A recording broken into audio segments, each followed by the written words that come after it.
Assalamualaikum warahmatullahi wabarakatuh. Waalaikumsalam. Sesaat lagi kita akan menyimak sebuah kajian Islam ilmiah Ahlus Sunnah wal Jamaah yang akan dibawakan oleh guru kita, Ustadz Roni Nurismansah SSE, masih membawakan kitab Ushulus Sunnah. Pada kesempatan kali ini kita akan mengangkat tema Sang Munafik. Kajian ini diselenggarakan dari Masjid At-Tauhid yang bertempat di Radio Roja Darussalam, Jalan PAK Abdurrahim nomor 326, Talang Semut, Bukit Kecil, Palembang. Mari kita simak apa yang akan beliau sampaikan. Semoga menjadi ilmu yang bermanfaat bagi kita, keluarga kita, dan kaum muslimin lainnya. Tafadhol masykurah Ustaz. Assalamualaikum warahmatullahi wabarakatuh. Alhamdulillah wassalatu wassalamu ala Rasulillah wa ala alihi wa ashabihi wa man walah wa la hawla wa la quwata illa billah. Segala puji bagi Allah Subhanahu wa taala yang pada malam hari ini Allah Subhanahu wa taala masih memberikan kita kesempatan untuk kembali melanjutkan kajian kita bersama Roja Darussalam 106,7 FM dimanapun berada, membahas kitab syarah dari Ushulus Sunnah Imam Ahmad yang dikarang oleh Syekh Sa'ad Asy-Syadhili hafizahullahu taala. Dan pada pertemuan yang lalu sudah kita bahas tentang karena kita pendosa, ya. Kita bahas di antara kaidah atau prinsip Ahlus Sunnah wal Jamaah memahami tentang masalah dosa. Dan Syekh Sa'ad Asy-Syadhili hafizahullahu taala membagi manusia, orang-orang yang beriman dalam masalah dosa menjadi 6 golongan. Kita bahas kemarin yang pertama adalah golongan man taba minadz-dzanbi. Dia berdosa dan bertobat dari dosanya. Dan inilah orang-orang yang Allah Subhanahu wa taala gantikan dosanya menjadi pahala, keburukannya menjadi kebaikan, ibarat kompos ya, yang awalnya kotoran jadi kompos, jadi penyubur ya, pohon-pohon dan tanaman-tanaman. Ini kelompok yang pertama. Kata Nabi SAW, at-taibu minadz-dzanbi kaman la dzanba lahu. Orang yang bertobat dari sebuah dosa seperti orang yang tidak pernah berbuat dosa. Karena itulah diantara hikmah kenapa kita tidak boleh membicarakan keburukan seseorang. Bisa jadi dia sudah bertobat. Kita mendengar cerita tentang fulan A, tentang begini dan begitu. Kemudian kita tetap tidak boleh membicarakan hal tersebut, keburukan tersebut, karena bisa jadi detik itu pula dia bertobat kepada Allah Subhanahu wa taala dan Allah menerima taubatnya. Sehingga dia berlepas dari kesalahannya, sedangkan kita menambah pundi dosa kita dengan membicarakannya. Poin yang kedua atau kelompok yang kedua adalah man amila dzunuban wa ma'asiyah fakana tilka dzunubu wal ma'asi tastaujibu uqubatin fid dunya minal hudud wa ta'dzirat. Orang yang kedua, orang yang berbuat dosa kemudian mendapatkan hukuman di dunia. Ditegakkan hudud atasnya, misalnya membunuh dibunuh, mencuri dicambuk, ya, berzina dirajam atau dicambuk kemudian diasingkan setahun. Ini semua menjadi penggugur dosa bagi dirinya.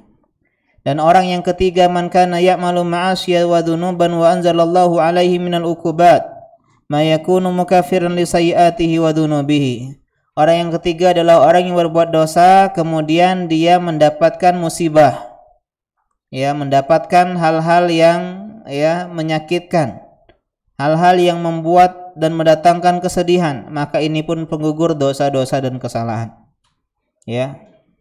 Termasuk rasa takut menjelang kematian. Ya, sebagaimana yang terjadi kepada saudara-saudara kita ya, yang jatuh dari pesawat ya, kemudian mati tenggelam dan meledak. Ya, semoga ini menjadi penggugur dosa dan kesalahan mereka semua. Kemudian poin yang keempat atau kelompok yang keempat, man amila dzunuban wa ma'asiyah walakin yasarallahu ta'ala min man yad'u lahu wa yatasaddaq anhu. Orang yang berbuat dosa kemudian dia memiliki anak yang soleh atau keluarga yang baik, sahabat yang baik yang mendoakannya, yang bersedekah untuk mereka, maka ini pun menjadi penggugur dosa dan kesalahannya. Kelompok yang kelima, man amila dzunuba wal ma'asyiya min ghairil kaba'ir tsumma amila a'malan shalihatan tukaffiru anhu ma mada min sayyi'atihi fa innallaha jalla wa ala yukaffiru anhu tilka dzunub wal ma'asi. Dan orang yang kelima adalah orang yang berbuat dosa bukan dosa-dosa besar dan dia memperbanyak amal ibadahnya sehingga Allah dengan amal-amal kebaikan tersebut ya Allah menghapuskan dosa-dosa dan kesalahannya. Dan kelompok yang terakhir adalah man lam yatub minha, ya, orang yang berbuat dosa tapi tidak bertobat darinya, maka dia di bawah tahtal masyiah, di bawah kuasa Allah Subhanahu wa taala. Insyaallahu azabahum wa insya'a rahimahum wa ghafara lahum dzunubahum. Kalau Allah berkehendak Allah siksa dia, dan kalau Allah berkehendak Allah akan ampuni dia. Dan kita bahas ya, kata adapun Syekh atau Al-Imam Ahmad rahimahullahu taala bin Hanbal, beliau membagi menjadi 4 golongan. Manusia terbagi menjadi 4 golongan dalam matanya. Yang pertama, waman laqiyallaha bizanbin yajibu lahu binar taiban ghaira musirin alaihi fa innallaha yatubu alaihi wa yaqbalu taubata an ibadihi wa ya'fu anis sayyi'at. Golongan yang pertama sama kayak kelompok yang pertama. Orang yang berjumpa dengan Allah, karena kita semua akan berjumpa dengan Allah Subhanahu wa taala, dengan membawa dosa yang wajib atau dosa tersebut mengharuskan kita masuk neraka. Dosa apa ini? Dosa yang mengharuskan kita masuk neraka, yang seharusnya, bukan mengharuskan, seharusnya masuk neraka. Dosa besar, termasuk syirik, kebid'ahan, kekufuran dan semisalnya. Dosa-dosa besar seperti membunuh, berzina, minum khamar, maka ya kemudian dia bertobat dan tidak meneruskan dosanya, maka Allah menerima taubatnya dan Allah mengampuni kesalahan-kesalahannya. Jadi di sini di antara kebaikan Allah Subhanahu wa taala ini selama dia meninggalkan dosa besar. Ya, yaknil kabair, yakni bil kabair, maksudnya adalah maksudnya dia berbuat dosa besar kemudian dia bertobat.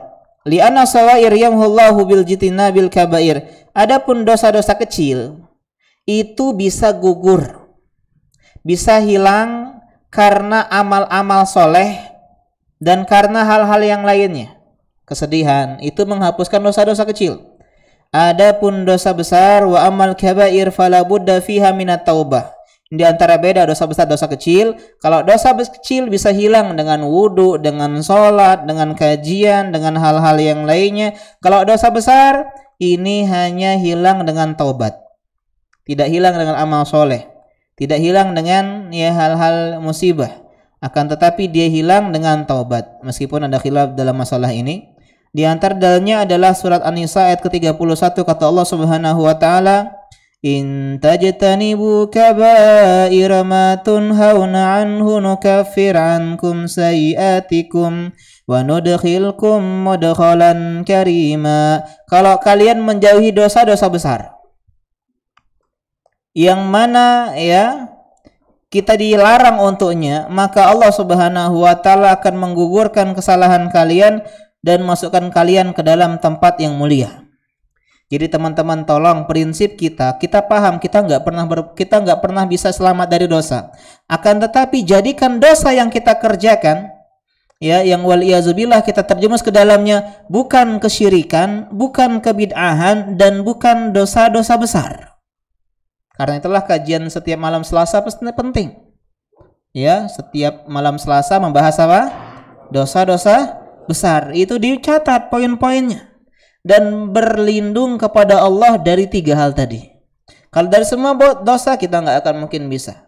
Karena orang yang cerdas ya dia akan meninggalkan dosa yang paling parah dibandingkan dosa-dosa yang lainnya. Syirikan, kekufuran, kebid'ahan ya, dan dosa-dosa besar ya yang dibahas dalam kitab Al-Kabair oleh Imam Az-Zahabi rahimahullahu taala. Meskipun sebagian dosa besar yang beliau sebutkan juga sebagian dikritik oleh para ulama ya karena ada yang memasukkannya ke dalam dosa-dosa kecil. Jadi masalah ini dosa besar atau kecil pun terkadang khilaf para ulama dalam masalah tersebut.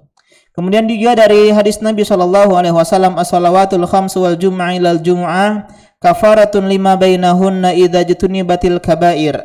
Salat yang 5 zuhur, asar, maghrib, isya, subuh, kemudian Jumat sampai sholat Jumat yang lainnya. Ini adalah penggugur dosa. Dosa kita di waktu maghrib digugurkan dengan sholat isya kita. Dosa kita setelah lepas isya digugurkan dengan sholat subuh kita. Begitu demikian. Begitu juga sholat Jumat menggugurkan dosa-dosa kita sepekan yang lalu sampai Jumat yang sebelumnya, selama dia meninggalkan dosa-dosa besar. Dan orang seperti ini, kata Allah Subhanahu wa taala, akan Allah terima taubatnya. Perhatikan, Allah berbicara tentang muttaqun, orang yang bertakwa. Kemudian Allah menyebutkan sifat orang yang bertakwa, bukan yang tidak pernah berbuat salah. Ali Imran 135-136. Kata Allah Subhanahu wa taala, "Walladzina idza fa'alu fahishatan aw dhalamu anfusahum dzakarullah fastaghfaru lidzunubihim wa man yaghfirudz dzunuba illallah wa lam yusiru ala ma fa'alu wa hum ya'lamun." Dan orang-orang yang kalau berbuat keburukan, berbuat dosa maksiat atau menzalimi diri mereka sendiri, mereka ingat sama Allah Subhanahu wa taala dan meminta ampun kepada Allah Subhanahu wa taala atas dosa-dosa mereka. Kita kenal kalau berbicara tentang dosa, Umar bin Khattab adalah orang yang banyak dosanya. Bahkan dia menyiksa kaum muslimin. Kemudian Khalid bin Walid menjadi sebab gugurnya banyak syuhada muslimin di perang Uhud. Kemudian kita kenal dengan tabi'in yang bernama Fudail bin Iyad yang dulunya seorang pembegal, ya, seorang perampok yang kalau orang lain perampok pakai regu, pakai tim, dia sendirian. Single perampok, ya, single fighter. Ya, tapi inilah yang namanya taubat. Mereka kembali kepada Allah Subhanahu wa taala, wa may yaghfiru dzunuba illallah, dan siapa? Dan tidak ada yang mengampuni dosa melainkan Allah Subhanahu wa taala. Tapi taubatnya taubat yang nasuha. Wa lam yusiru ala ma fa'alu wa hum ya'lamun, dan mereka tidak meneruskan dosa yang mereka kerjakan dalam keadaan mereka mengetahui.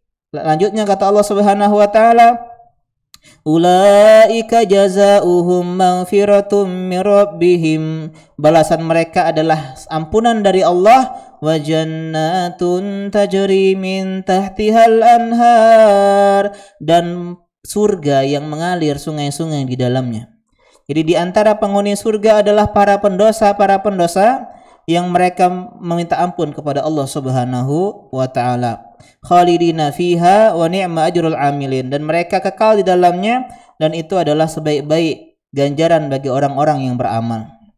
Dan masalah ini banyak sekali. Ini kelompok yang pertama dalam dalam nas atau dalam syarah dari dalam matan Ushulus Sunnah. Kemudian selanjutnya orang yang kedua, ini juga kelompok yang kedua yang disebutkan oleh Syatri tadi, hafizahullahu taala, wa man laqiyahu wa qad uqima alaihi haddu dzalika dzanbi fi dunya fa huwa kafaratuhu kama jaa fil khabari an Rasulillah. Orang yang berjumpa dengan Allah dan ditegakkan hukum-hukuman atasnya di dunia, maka ini semua adalah kafarat bagi mereka. Sebagian dalam khabar, dalam hadis dari Nabi sallallahu alaihi wasallam. Kelompok yang ketiga, wa man laqiyahu musirran ghaira taibin minaz-dzunub allati istaujaba bihal uqubat fa amruhu ila Allah in syaa'a 'adzabah wa in syaa'a ghafaralah. Orang yang ketiga ini adalah orang yang keenam kalau dalam Syatri hafizahullah taala, itu orang yang berjumpa dengan Allah, tidak bertobat, terus-menerus berbuat dosa, maka urusannya kembali kepada Allah. Lihat, orang yang berbuat dosa besar saja nggak boleh kita vonis neraka, karena bisa jadi dapat ampunan dari Allah Subhanahu wa taala. Bisa jadi Allah ampuni dia, bisa jadi Allah azab dia. Dan orang yang terakhir ini keluar dari 6 kelompok pertama, karena 6 kelompok pertama adalah orang-orang muslim semua. Yang terakhir adalah man laqiyahu wa huwa kafirun azabahu wa lam yaghfir lahu. Orang yang berbuat dosa dan dia kafir, mati di atas kufuran, maka hukum globalnya Allah tidak akan mungkin mengampuninya. Ya, ampunan hanya untuk orang-orang yang bertauhid, yang memeluk agama Islam. Dalilnya adalah surah Al-Maidah ayat ke-72, kata Allah Subhanahu wa taala, "Innahu may yusyrik billahi faqad haramallahu 'alaihil jannah wa ma'wahun nar wa ma lidh-dhalimina min ansar." Orang yang berbuat syirik kepada Allah Subhanahu wa taala, Allah haramkan baginya surga. Karena itulah tolong teman-teman, Islam adalah harga mati. Mungkin selama ini kita menganggap nggak mungkin Ustadz saya meninggal di atas kekufuran, nggak ada yang nggak mungkin. Ya, banyak orang-orang sebelum kita yang lebih bertakwa kepada Allah dibandingkan kita, yang lebih banyak ilmunya dibandingkan kita, yang lebih banyak amal ibadahnya dibandingkan kita. Mereka di akhir hidupnya keluar dalam keislaman, ya, dari keislaman menuju kekufuran. Maka bagaimana dengan kita? Haruslah waspada dan hati-hati. Apalagi sekarang kata Nabi SAW, badiru bil a'mal fitanan kakita ilailil mudlim. Berbuatlah amal sebanyak-banyaknya, sebaik-baiknya, karena kita sekarang berada di sebuah zaman fitnah seperti potongan-potongan malam yang gelap gulita.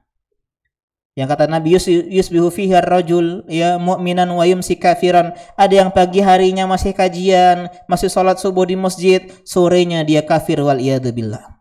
Sorenya dia ke gereja, sorenya dia ya ke tempat-tempat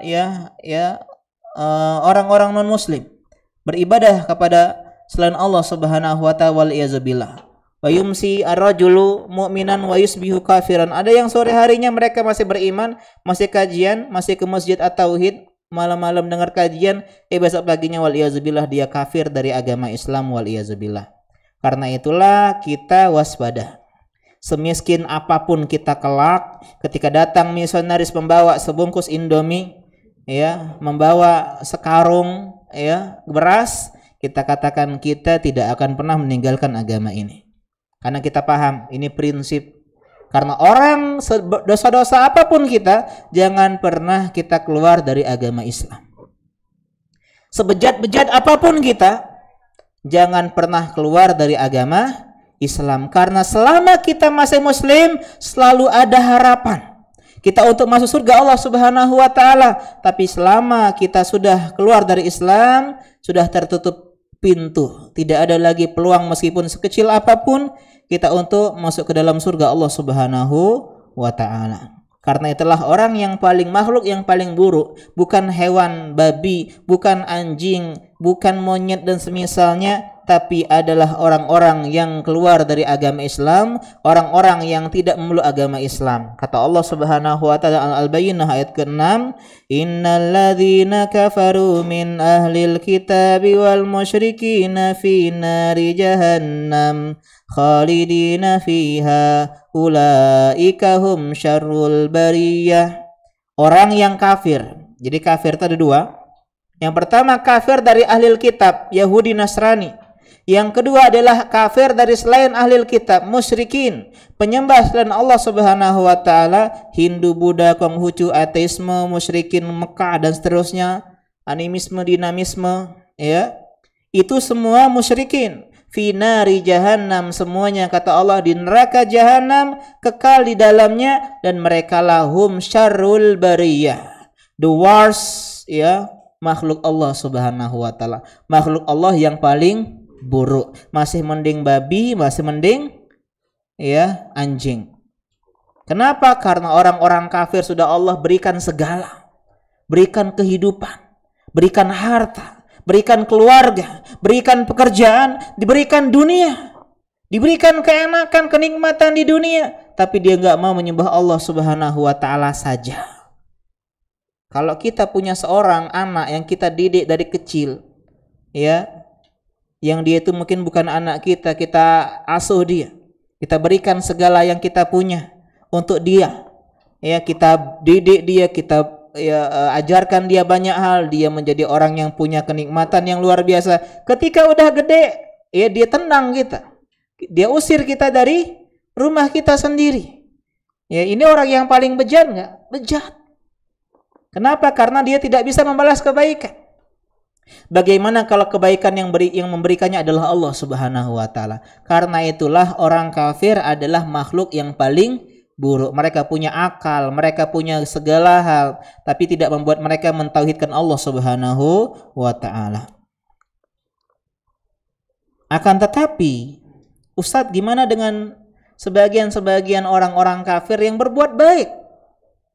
Bill Gates ya bikin foundation ya, kemudian dia menyantuni banyak orang-orang miskin, membantu banyak orang-orang yang melarat, memberikan beasiswa kepada orang-orang untuk belajar.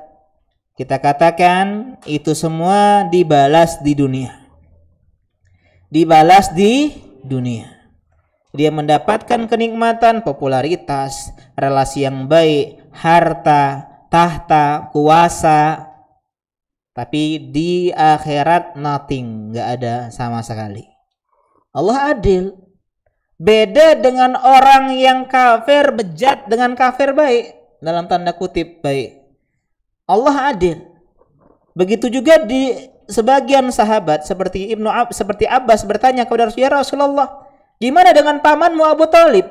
42 tahun dia mengasuhmu. 42 tahun dia membela agamamu. Dia menjadi orang yang di garda terdepan untuk menolongmu, membelamu, menahanmu dari diserang oleh musuh-musuh dakwahmu. Kemudian masa dia nggak dapat balasan dari kebaikannya? Kemudian kata Nabi SAW, innahu fi dahdahatim minnar. Dia berada di daerah neraka yang paling cetek, bahasa kita, yang paling rendah. Karena neraka itu dalam ke bawah, Pak. Kalau surga tinggi ke atas. Surga punya derajat. Kalau neraka punya darokat. Darokat itu tingkat ke bawah.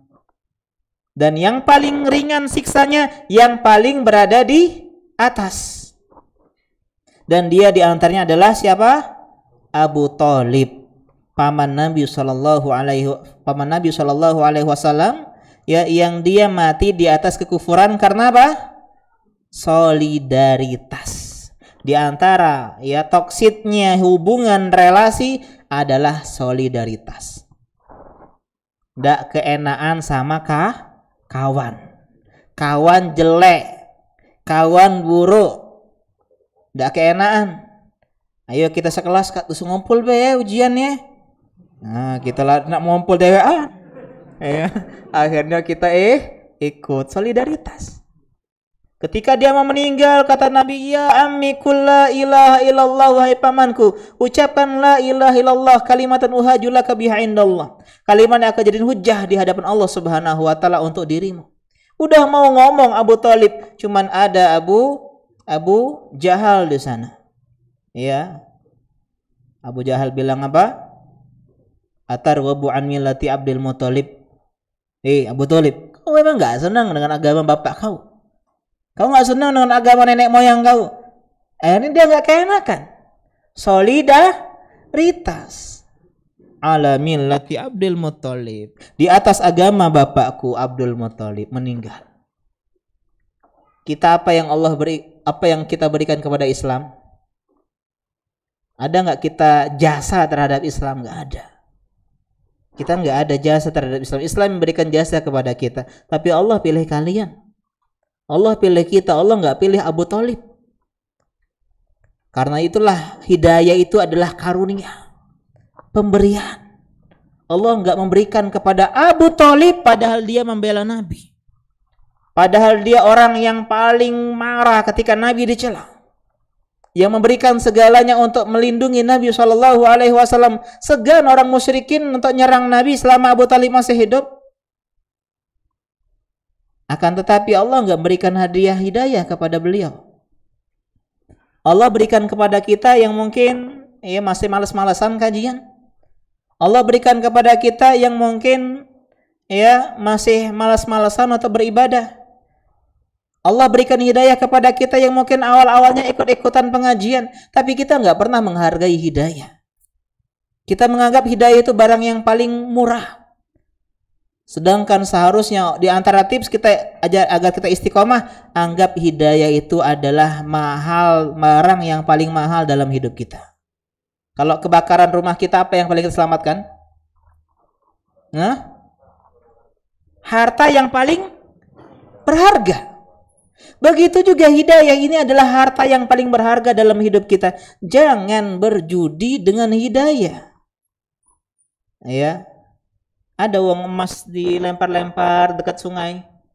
Dikit-dikit iya gitu ya. Berharga, simpen baik-baik. Sesekalilah melok kajian bukan ustadz sunnah. Sesekalilah dengar kajian bukan ustadz sunnah. Sesekalilah saya kembali ke masa lalu, reuni sama teman-teman sesama geng motor, ya. Reuni sesama teman-teman pemusik dan semisalnya. Ya, akhirnya apa? Kembali nostalgia. Ya. Dan akhirnya dia kembali kepada masa lalunya waliyazubillah. Ya. Jadi pentingnya kita berteman dengan orang yang baik. Selesai soal dosa. Jadi tolong prinsip kita nggak boleh memvonis surga kepada seorang alim pun dan tidak boleh memvonis neraka kepada orang yang paling bejat sekalipun. Ya, selama dia muslim, ya. Dan kita juga membahas bahwasanya orang berbuat pelaku dosa besar tidak kafir, tapi dia di bawah masyiah Allah Subhanahu wa ta'ala, bisa dapat peluang diampuni, bisa juga peluang tidak diampuni. Kemudian di antara prinsip Ahlussunnah yang selanjutnya adalah ar-rajmu, meyakini adanya syariat rajam. Kenapa? Karena ada sebagian ahlul bid'ah menolak rajam. Rajam tidak ada di Al-Quran. Coba cari, ada nggak di Al-Quran rajam? Nggak ada. Rajam dimansuh dalam Al-Quran. Mansuh itu artinya dihapus. Ada yang dihapus lafalnya, ada yang dihapus hukumnya. Ada yang dihapus dua-duanya. Lafalnya dihapus, nggak ada ayatnya lagi. Ada yang hukumnya dihapus, ayatnya masih ada. Ada yang dua-duanya, ayatnya dihapus, hukumnya juga dihapus. Di antara ayat yang dihapus tapi hukumnya tidak dihapus adalah rajam. Kata Imam Ahmad rahimahullah, warrajmu haqqun ala man zana wa qad uhsina. Rajam itu benar adanya bagi orang yang berzina sedangkan dia telah menikah. Telah menikah dalam pernikahan yang sah. Jadi kalau orang berzina ratusan kali tapi dia belum pernah menikah, dia tidak boleh dirajam.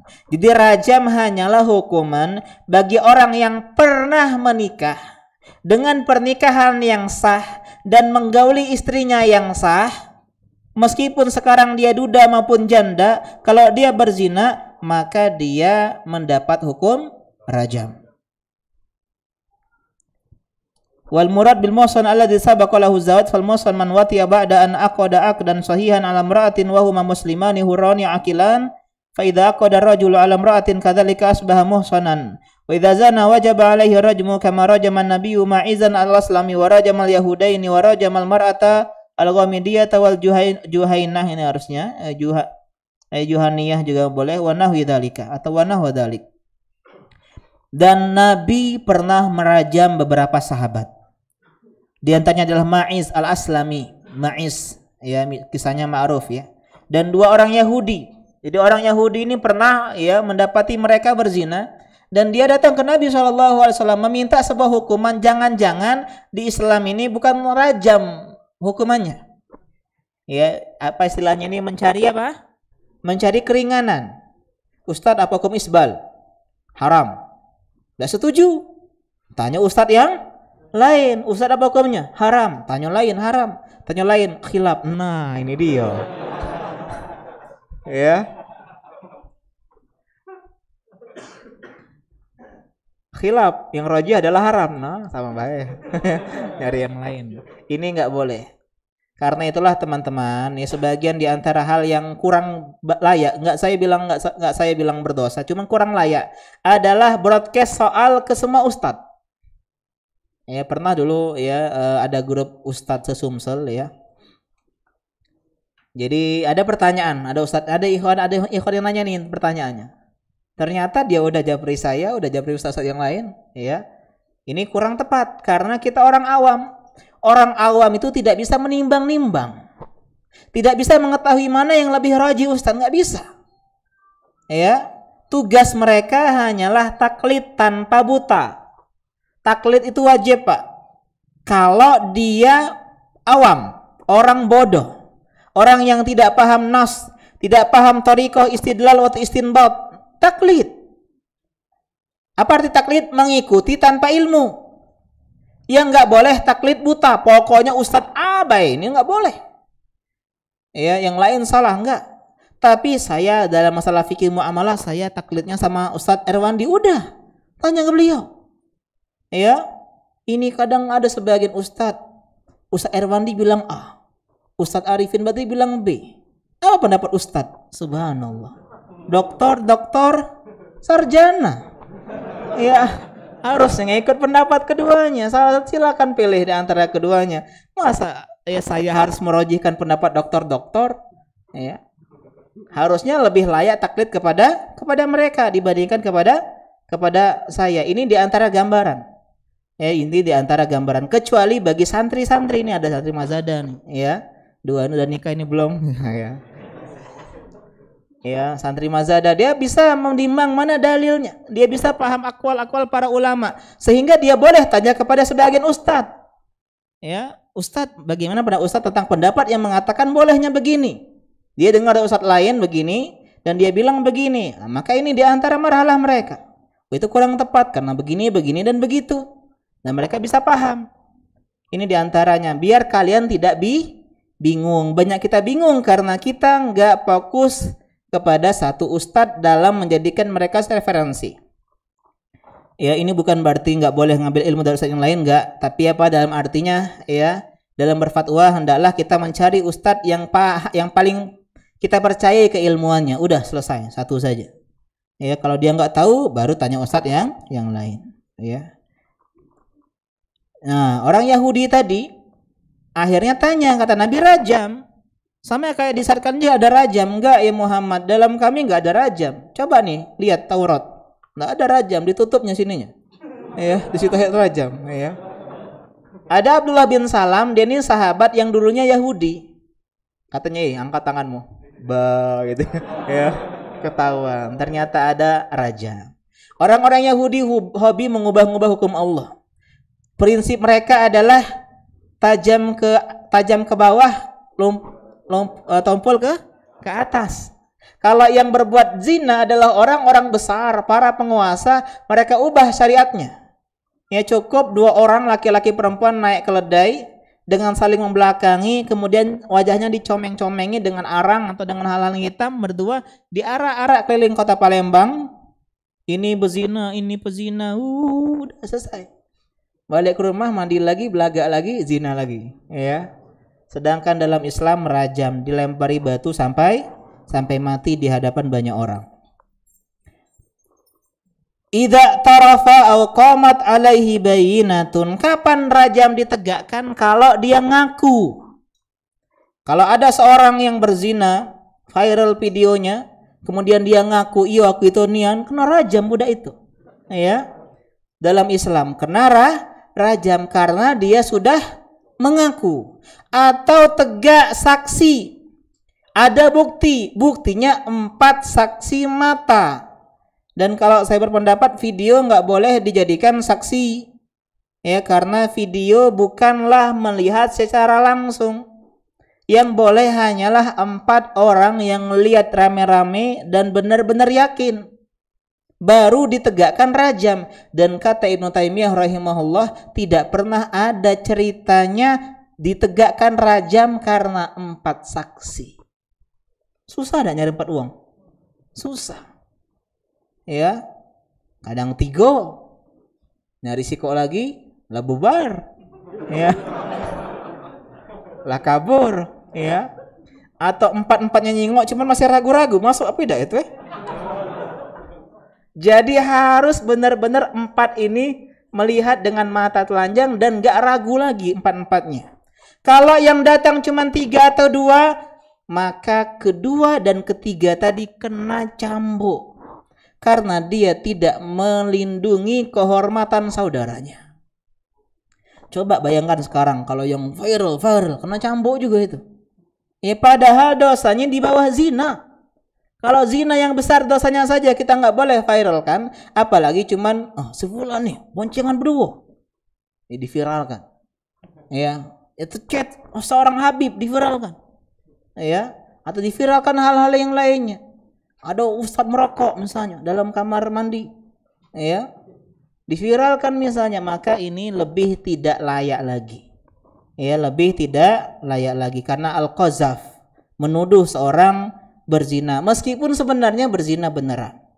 Yang benar-benar terjadi saja tidak boleh disebarluaskan, apalagi yang masih ada kemungkinan rupanya bini kedua dia. No, nyok pulang. Yang bonceng, caknya bukan istrinya gemuk kan, itu gurus. Langsung diviralkan, rupanya dia nikah diam-diam. Ya. Atau misalnya itu adeknya, ya. Atau adek ketemu besar. Awal. Lanjut ya. Apa dalilnya? Dalilnya adalah hadis dari Nabi SAW. Sebagian orang menolak hadis, seperti sebagian khawarij, teman-teman. Mereka ini mengatakan ambil dari Al-Quran saja. Ada orang yang dalam sebuah hadis dia bertilikan dengan sofa, yang bilang amma fi kitabillah fakhudhu, yang di Al-Quran ambil. Sedangkan Al-Quran gak usah diambil, ini berbahaya. Ini menolak prinsip kita di awal-awal kajian usul sunnah. Ya, di awal-awal kita bahas di antara prinsip Ahlussunnah wal Jamaah adalah mengagungkan sunnah, menjadikan sunnah sebagai temannya Al-Quran, penafsir Al-Quran, penerjemah Al-Quran, penambah ya atau penjelas Al-Quran. Ini di antara fungsi sunnah. Karena Al-Quran bilang dalam surah An-Nur ayat kedua, azaniyatu wazani fajlidu kulla wahidin minhuma mi'ata jaldah. Wanita yang berzina dan laki-laki yang berzina maka cambuk semuanya 100 kali. Ini unik ya, karena Al-Quran ini biasanya mengawali dengan laki-laki baru perempuan. Mukminin, mukminat, muslimin, muslimat. Tapi dalam zina didahulukan wanita. Kenapa? Karena yang paling banyak berzina adalah dua-duanya. Iya dah ya, kata lawan dia kayak. Tapi karena kuncinya ada di perempuan. Karena laki-laki ini anggap aja semuanya bejat, ya. Anggap aja semua laki-laki bejat, dan kunci zina ada di perempuan. Dia mau ikut bejat atau enggak? Gitu. Laki-laki anggap aja semuanya mau berzina. Waliyazubillah. Tapi kuncinya ada di perempuan. Kalau perempuan nggak mau zina nggak, namanya apa? Pemerkosaan. Ya, adanya pemerkosaan. Ya, karena itulah di sini didahulukan zani. Kemudian di antara faktornya kata para ulama, karena yang sering berprofesi sebagai zina adalah wanita. Ya, dikit gigolo ya.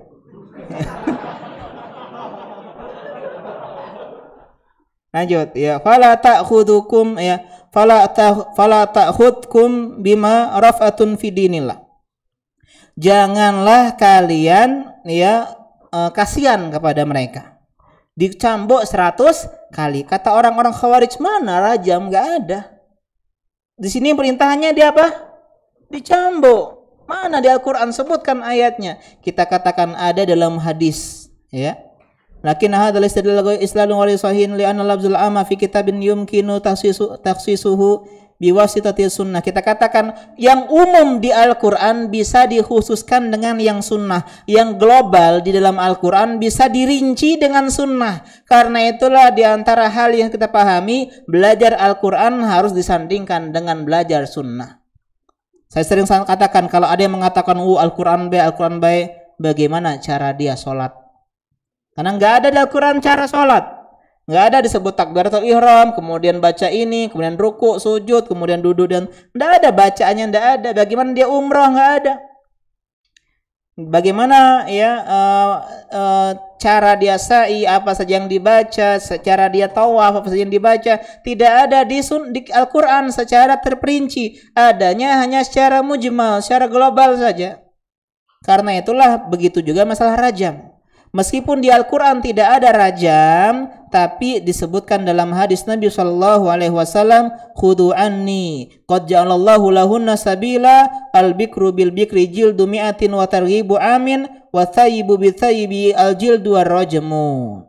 Kata Nabi SAW, perawan dengan bujang, maksudnya yang belum pernah menikah, gadis dengan bujang, maka dicambuk 100 kali dan diasingkan di Nusa Kambangan selama 1 tahun. Ya, atau di Madagaskar boleh, ya. Kalau dia sayyib yang udah pernah menikah, maka dia dirajam. Di sini ditulis dicambuk dan dirajam, tapi yang lebih tepat Allah alam adalah cukup dirajam saja. Karena nggak fungsi cambuk kalau dia nanti dirajam, karena sudah merasakan sakitnya, ya. Dan ini sudah mutawatir. Nabi merajam, sahabat-sahabat merajam, bahkan Umar di dalam khutbahnya sendiri mengatakan, jangan ya kamu ngomongin rajam ndak kate, aku pernah nyingok Nabi merajam. Artinya apa? Sudah menjadi kesepakatan sahabat, rajam itu ditetapkan. Bahkan Imam Nawawi mengatakan dalam syarah Sahih Muslim, dibilang ajma'al ulama ala wujubi jildi zani bil albikri mi'ah wa rajamil muhsan wa huwa thayyib. Ulama sepakat wanita laki-laki yang berzina dan dia belum menikah dicambuk 100 kali dan diasingkan, dan diasingkannya jangan ketemu ya, satunya di Venus, satunya di Mars begitu. Intinya jauh-jauh, ya. Termasuk juga dalam hukuman ini adalah orang-orang yang homo ataupun lesbi, ya. Jadi kalau di pondok pesantren ada yang ketahuan seperti ini, dikeluarkan, dan kedua-duanya jangan sampai satu sekolah lagi. Ini karena apalagi korban-korban tuh kadang merasakan sensasi yang berbeda. Cak tahunnya nih, ya, karena itu dalam Islam namanya homo yaitu dibunuh dua-duanya, pelaku dan korban, karena korban akan jadi pelaku selanjutnya, ya. Waspadalah, ya. Hati-hati yang perhatian sama kamu, ya, akhi. Yeah. Balik barengan yuk gitu ya. Karena kata para ulama, kalau laki-laki perempuan setannya 1, laki-laki sama laki-laki setannya 9. Ya kalau orang berduaan di dalam kosan, orang seuzon kan? Makanya sudah ini belum budain. Kalau laki-laki berdua dalam kosan, kata yang seuzon. Jadi lebih terbuka peluang untuk bermaksiat, ya. Perempuan juga perempuan sama. Jangan disakiti laki-laki terus, malah wanita jadi. Ya. Semua laki-laki sama saja. Akhirnya suka sama wanita, ini juga nggak boleh, ya. Ini diantara hal yang kita pahami bersama tentang masalah syariat rajam. Sudah masuk waktu azan ya. Kita akhiri, insyaallah kita lanjutkan tentang bahas munafik setelah salat Isya. Subhanaka Allahumma bihamdika asyhadu an la ilaha illa anta astaghfiruka wa atubu ilaik. Assalamualaikum warahmatullahi wabarakatuh.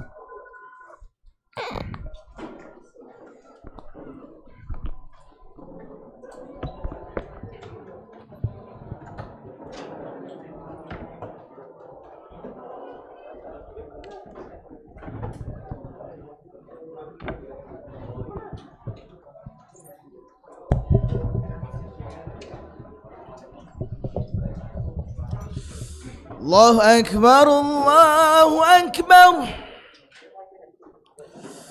الله أكبر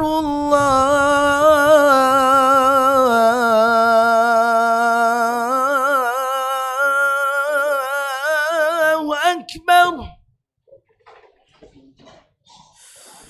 أشهد أن لا إله إلا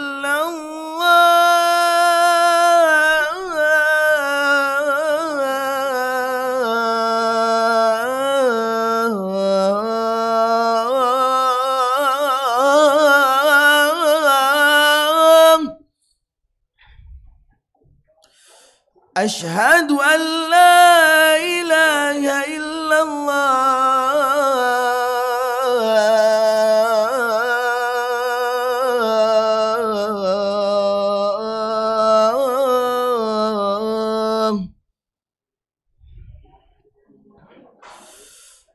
أشهد أن محمدا رسول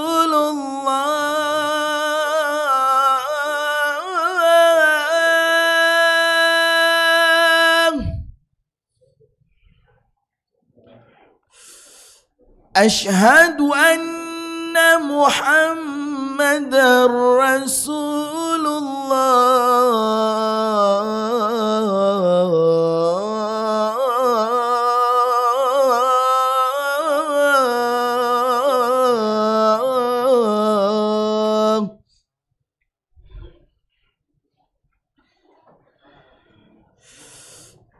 حي على الصلاة.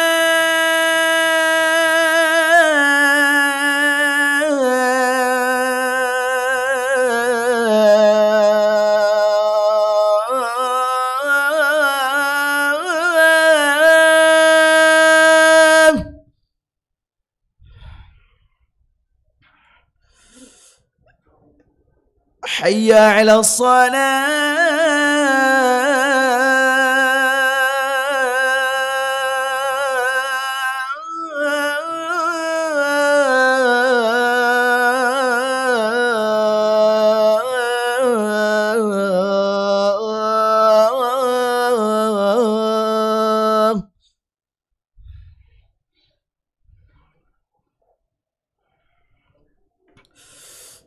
حي على الفلاح.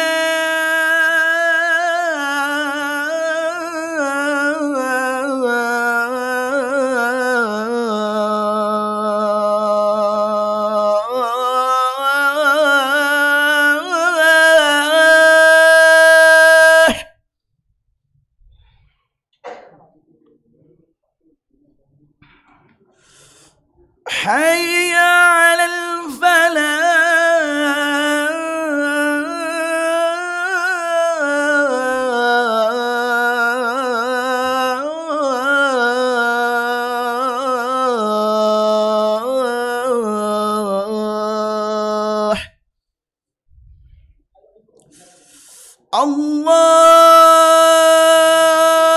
الله أكبر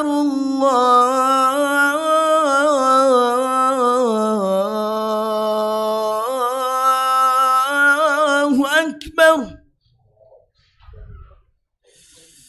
لا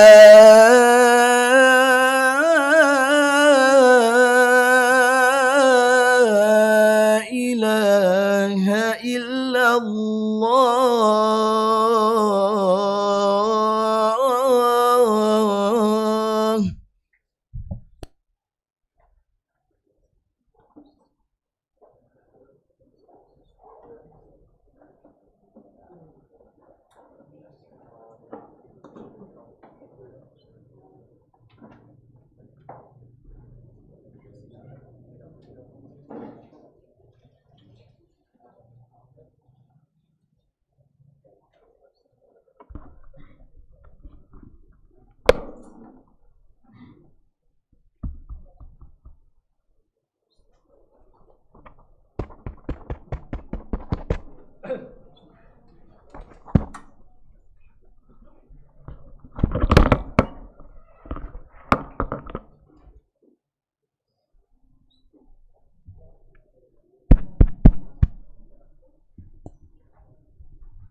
الله أكبر الله أكبر. أشهد أن لا إله إلا الله. أشهد أن محمدا رسول الله. حي على الصلاة. حي على الفلاح. قد قامت الصلاة. قد قامت الصلاة. الله أكبر الله أكبر. لا إله إلا الله. So, tadi dulu lurus. Rapatkan sabnya. Al-kab, mangkib, mangkib. Allahu Akbar.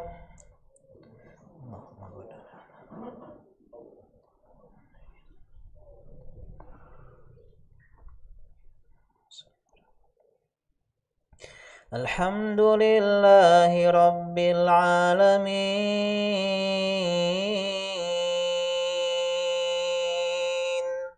Ar-Rahmanir Rahim.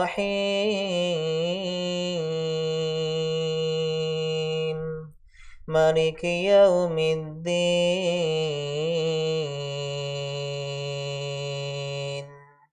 Iyyaka na'budu wa iyyaka nasta'in. Ihdinas siratal mustaqim.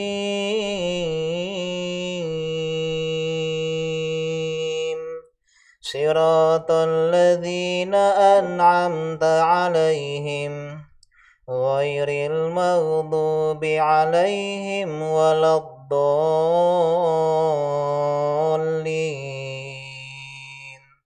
Amin. Ya ayyuhan nasu ittaqu rabbakumul ladzi khalaqakum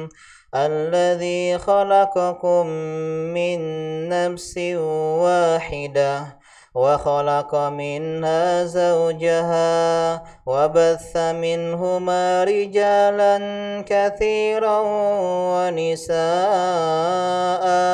wattaqullaha alladzi tasaaluna bihi wal arham innallaha kana 'alaikum raqiba. Wa atul yatama amwalahum wa la tatabaddalul khabitha bil tayyib wa la ta'kulu amwalahum ila amwalikum innahu kana huban kabira. Wa in khiftum alla tuqsitu fil yatama fankihu ma taba lakum minan nisa'i matna wa thulatha wa ruba'. Fa in khiftum alla ta'dilu fawahidatan aw ma malakat aymanukum dzalika adna alla ta'ulu. Wa atun nisaa sadaqatihinna nihlah fa in tibna lakum an syai'in minhu nafsa fakuluhu hani'an mari'ah. Wa la tu'tus sufaha'a amwalakum allati ja'alallahu lakum qiyama warzuquhum fiha waqsuhum wa qulu lahum qawlan ma'rufa. Allahu Akbar.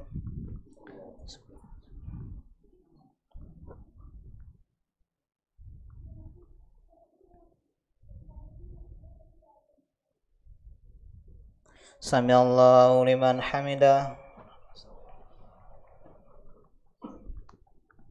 Allahu Akbar.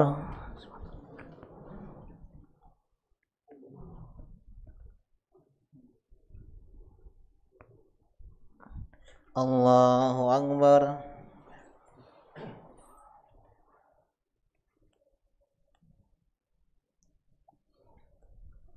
Allahu Akbar.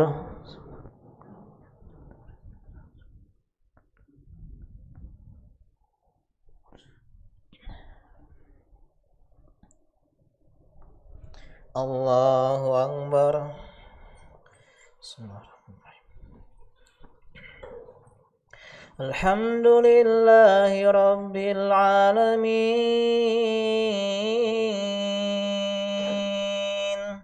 الرحمن الرحيم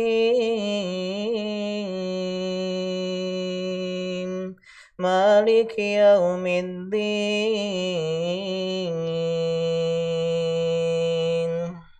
إياك نعبد وإياك نستعين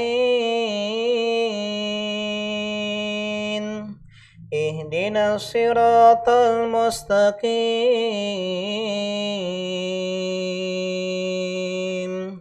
صراط الذين أنعمت عليهم غير المغضوب عليهم ولا الضالين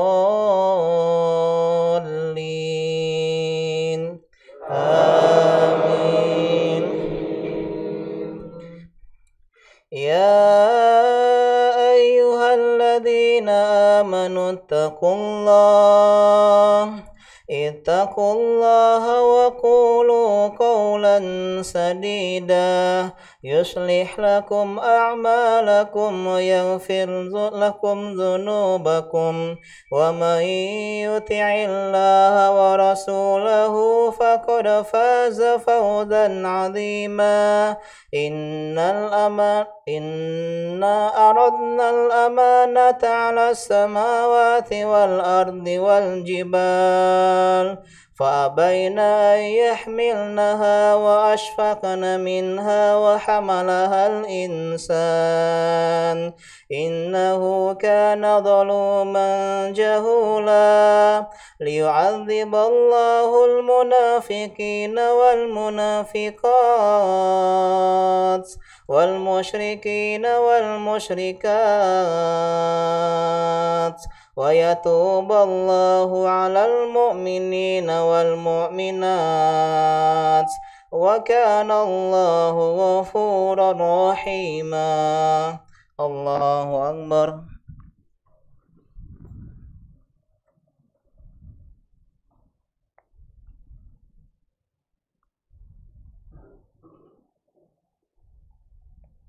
Sami Allahu liman hamidah.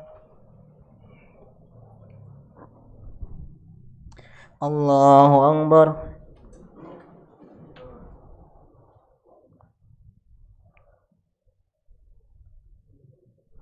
Allahu Akbar.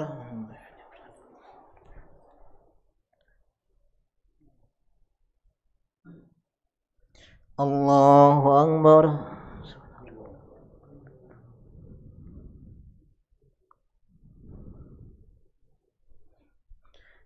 Allahu Akbar.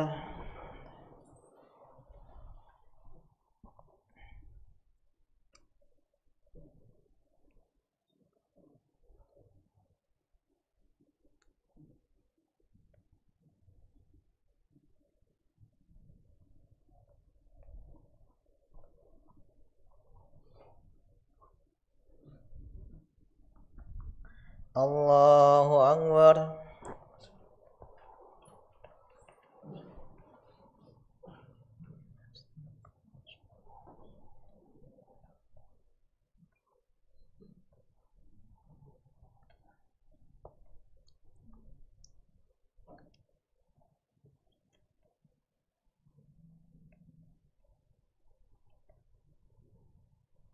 Allahu Akbar.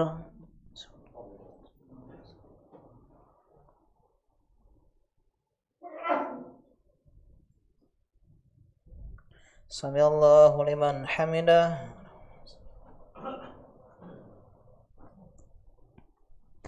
Allahu Akbar.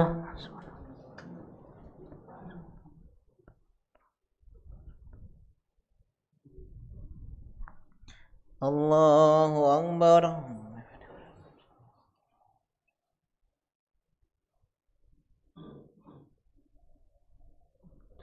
Allahu Akbar.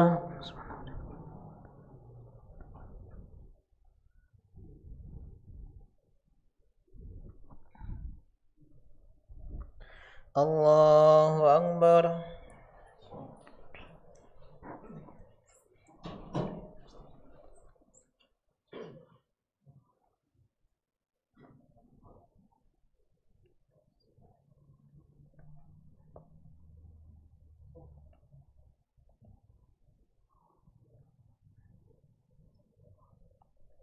Allahu Akbar.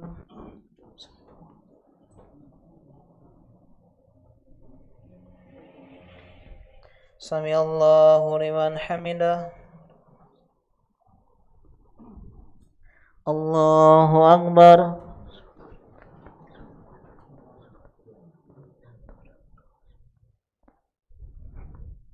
Allahu Akbar.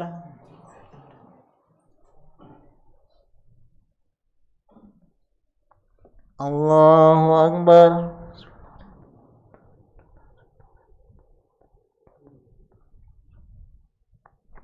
Allahu Akbar.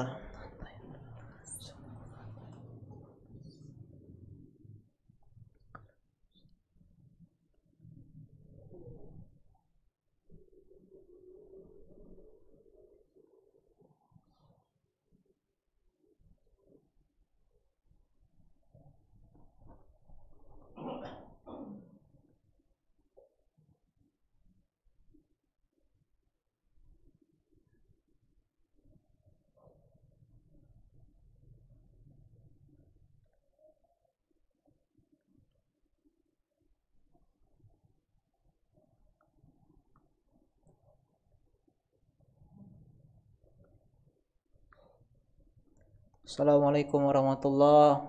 Assalamualaikum warahmatullahi. Astagfirullah, astagfirullah, astagfirullah.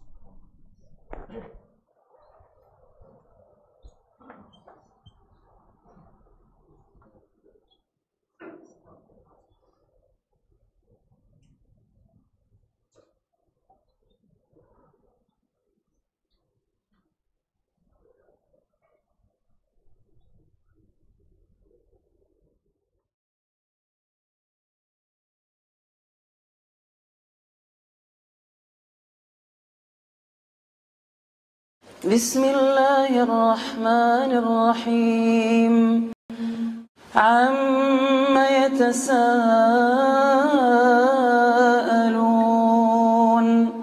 عن النبأ العظيم الذي هم فيه مختلفون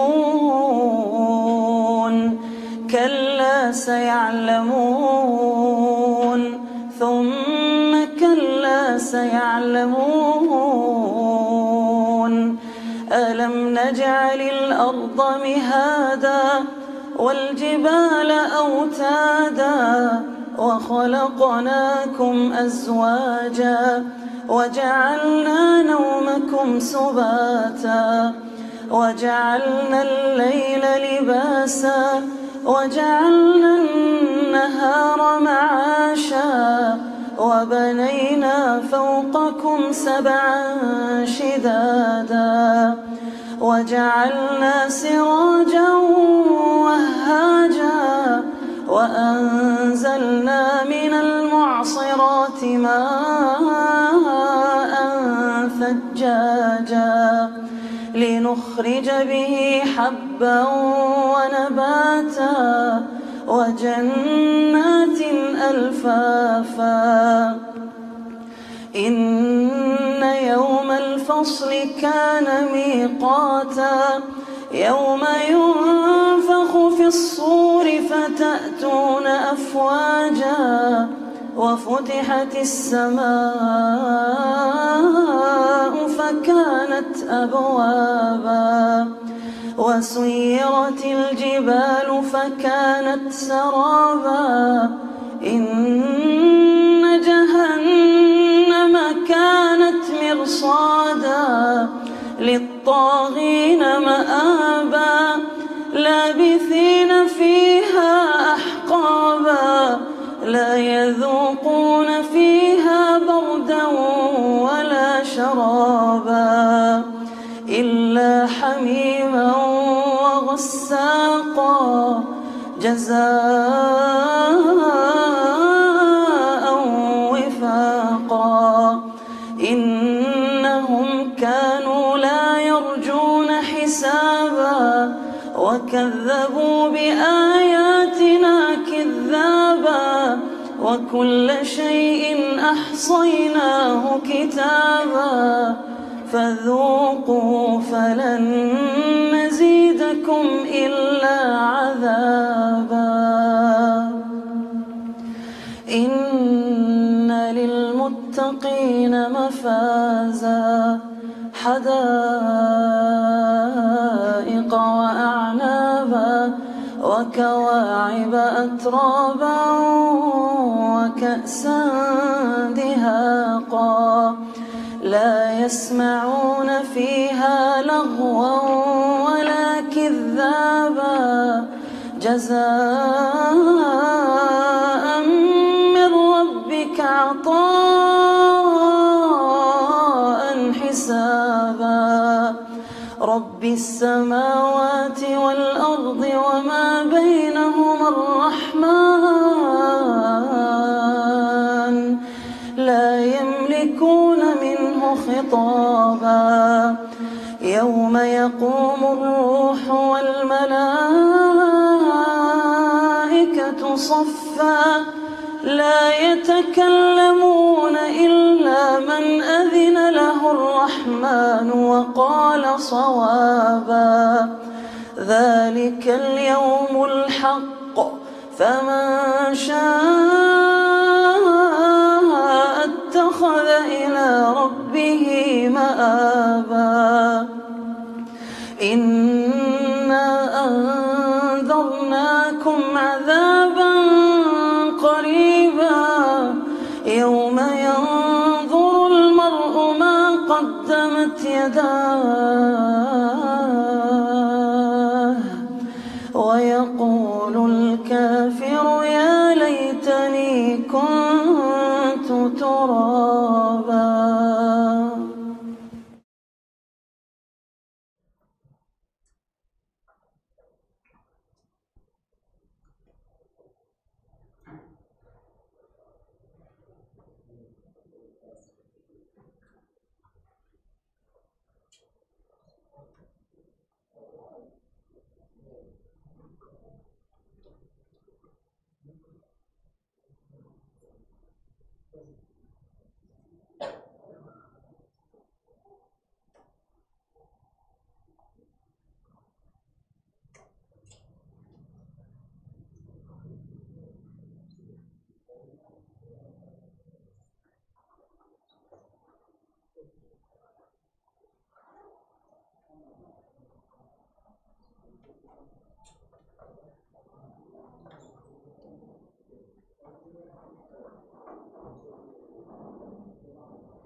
Assalamualaikum warahmatullahi wabarakatuh. Alhamdulillah wassalatu wassalamu ala Rasulillah wa ala alihi wa ashabihi wa la hawla wa la quwata illa billah. Ya, kita lanjutkan kajian kita membahas syarah usul sunnah bersama Sriwijaya Mengaji Ngaroja Darussalam 106,7 FM. Kita bahas tadi di antara prinsip Ahlussunnah wal Jamaah adalah menetapkan adanya rajam. Ya, adapun menegakkannya itu udah urusan pemerintah. Jadi hudud itu adalah hak-hak pemerintah. Kita yang penting paham secara fikihnya saja. Ya, kalau membunuh dibunuh. Kalau mencuri dipotong tangannya. Kalau mabuk dicambuk 40 atau 80 kali cambukan. Kalau dia berzina, kalau sudah pernah menikah, maka dia dirajam, dilempari batu sampai mati. Kemudian kalau dia belum menikah, maka dia dicambuk 100 kali dan diasingkan selama setahun, tahun Masehi, tahun Hijriyah. Kemudian kita bahas juga di antara prinsip Ahlussunnah wal Jamaah, wa man intaqasa ahadan min ashabi Rasulillah sallallahu alaihi wasallam. Pengarang katakan, Imam Ahmad mengatakan, siapa yang merendahkan, mencela, mencaci seorang saja dari sahabat-sahabat Rasulullah sallallahu alaihi wasallam, au abghadahu bihadatin kana minhu, atau membencinya karena ada suatu peristiwa yang ada pada mereka, karena enggak ada yang sempurna. Para sahabat pernah berbuat kesalahan. Jangankan sahabat, nabi saja pernah berbuat salah, para nabi. Bedanya mereka maksum, artinya sekali salah bertobat, langsung bertobat dan diterima oleh Allah taubatnya. Nabi Musa membunuh seorang Kibti, seorang ahli Mesir, kaumnya Fir'aun, tanpa sengaja. Dia memukul. Kemudian Nabi Ibrahim berdusta, meskipun dusta ini termasuk juga adalah tauriyah, main kata. Nabi Adam alaihissalam yang paling jelas memakan buah yang dilarang oleh Nabi Allah Subhanahu wa taala. Ini kesalahan Nabi Yunus meninggalkan kaumnya. Nabi Muhammad SAW pernah tidak mengucapkan insyaallah ketika berjanji. Pernah bermuka masam terhadap seorang yang buta. Kalau kita kejenguk Anda, tidak tahu dia kita senyum apa? Tidak, tapi tetap saja Allah tegur. Kesalahan. Bedanya adalah mereka langsung bertaubat kepada Allah Subhanahu. Ini maksum, arti maksum sebenarnya. Sahabat pun demikian, mereka manusia. Mereka berbuat salah, tapi kita tidak boleh mencela kesalahan yang ada pada mereka. Au dzakara masawi'ahu, atau membicarakan kesalahan-kesalahan mereka. Benar mereka keliru, benar mereka berijtihad dan salah, tapi kita sebut keburukan-keburukan mereka. Ini kata Imam Ahmad, kana mubtadi'an, yaitu ahlul bid'ah, yang mencela sahabat, yang menyebut keburukan-keburukan sahabat, yang membenci sahabat, maka itu adalah ahlul bid'ah, dan dia terus berbuat atau menjadi ahlul bid'ah hatta yatarahama alaihim jami'an, sampai mereka merahmati, memuliakan semua di antara sahabat, wa yakuna qalbuhu lahum saliman, dan hatinya menjadi selamat kepada mereka. Artinya tidak ada kebencian, tidak ada rasa dendam, membenci dan seterusnya kepada para sahabat. Dan ini sudah kita bahas panjang lebar di awal-awal pembahasan. Bahkan ini yang paling utama di antara pembeda kita dengan ahlul bid'ah, dengan kelompok-kelompok yang lain yang ada, adalah kita menghormati dan memuliakan sahabat. Sahabat adalah murid-murid terbaik Nabi SAW. Kalau kalian mencela santri-santri pondok, maka itu secara tidak langsung mencela siapa? Pondoknya, tidak becus pondoknya ngurusnya. Kalau kita mencela sahabat-sahabat Nabi, kita kafirkan sahabat-sahabat Nabi, yang salah siapa? Rasulullah SAW. Secara tidak langsung menyakiti sahabat, menyakiti Rasulullah SAW. Sehingga kita ahlu sunnah haram lisan kita untuk berbicara buruk terhadap sahabat, siapapun sahabatnya. Meskipun Muawiyah dan Ali berbeda pendapat, kita tetap muliakan Muawiyah, meskipun dalam hal ini beliau keliru. Kemudian Aisyah, Talha, Zubair yang berperang bersama pasukan kaum muslimin melawan Khalifah Ali bin Abi Thalib radhiyallahu ta'ala anhu. Kita katakan mereka keliru, tapi kita tidak membicarakan dengan ucapan-ucapan yang menyakiti hati. Ini di antara prinsip kita. Kata Nabi SAW ketika mendengar sebagian sahabatnya disakiti, dicela, la tasubbu ashabi, jangan kalian cela sahabat-sahabatku. Ini rendah hatinya Nabi. Nabi nggak pernah bilang murid-muridku, murid-muridku, enggak. Nabi bilang apa? Sahabat, bukan sahabat Peter Pan ya, tapi sahabat teman, sahabat kawan. Begitulah kedekatan emosional dengan seorang guru dan murid, seperti sahabat.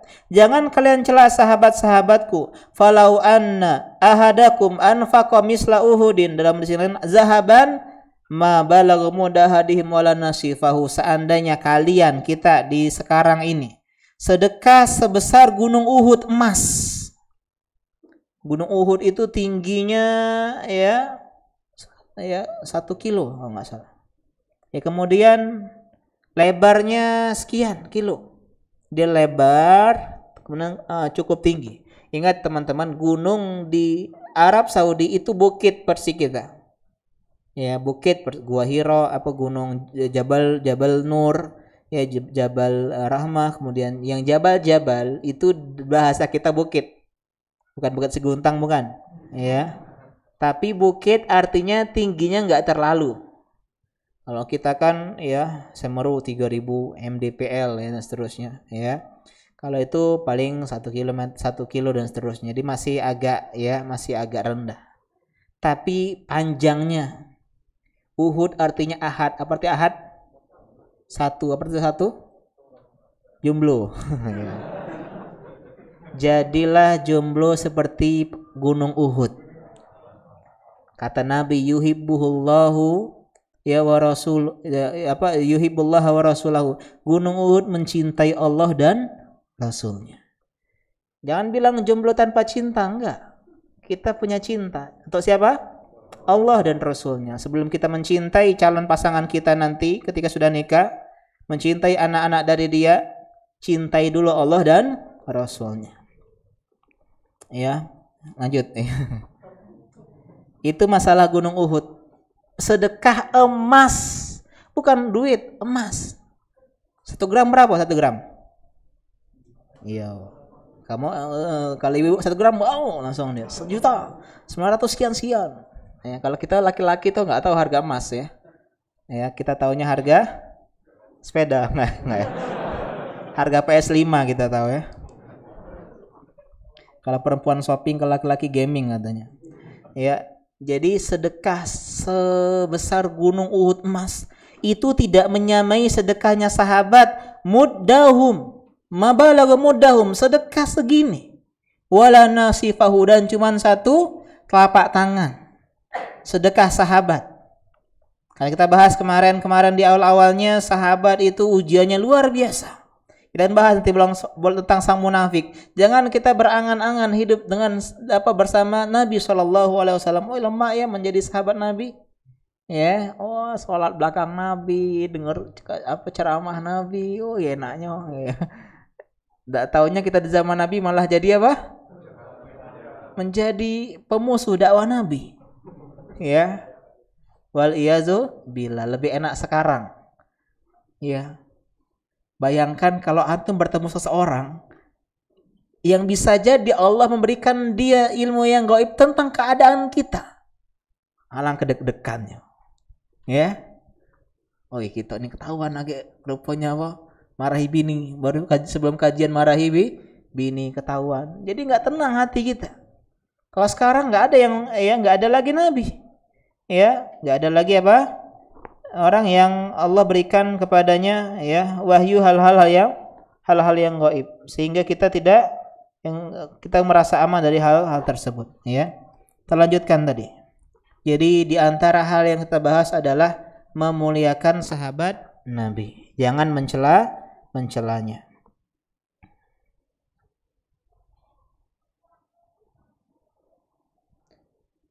Wa qad ja'ati nusus fi sana'i 'ala sahabat Rasulillah. Banyak nas-nas yang memuji sahabat. Ini enggak mungkin kita sebut satu-satu ya. Karena sangat banyak sekali orang yang membela sahabat Nabi dipuji oleh Allah Subhanahu wa taala. Di antaranya surah Al-Fatah ayat ke-29, Muhammadun Rasulullah. Muhammad adalah Rasulullah. Walladzina ma'ahu asyidda'u 'alal kufari ruhama'u bainahum. Orang-orang yang bersama beliau siapa? Sahabat. Dia adalah orang-orang yang keras kepada musuh-musuh Islam, kepada orang-orang kufar, dan tapi lembut sesama mereka. Inilah seharusnya menjadi pribadi mukmin, teman-teman. Jangan keras terus, jangan lembut terus. Jadilah ya prinsip orang yang disegani dan dicintai. Segan tapi dicintai. Ya, kalau cuma dicintai nggak disegani, ya karena dia nggak pernah tegas. Kalau tegas terus disegani tapi tidak dicintai. Sama istri menjadi seorang bayi, ya menjadi orang yang lembut. Ketika di luar ketemu ya dengan orang-orang kita berwibawa. Ya, jangan sebaliknya. Sama kawan-kawan enyek-enyek ya. Sama orang rumah diam kau ya. Kebalik ya. Jadi kita harus bermain indah. Saya kalau sama-sama mereka ini ya di kelas keras. Ya. Tapi di luar lembut. Ya, dikeras tanya. Ada orang yang sering ikut kajian saya, sering ketawa-ketawa, pas di kelas, beda Saronin rupanya. Ya, killer di kelas.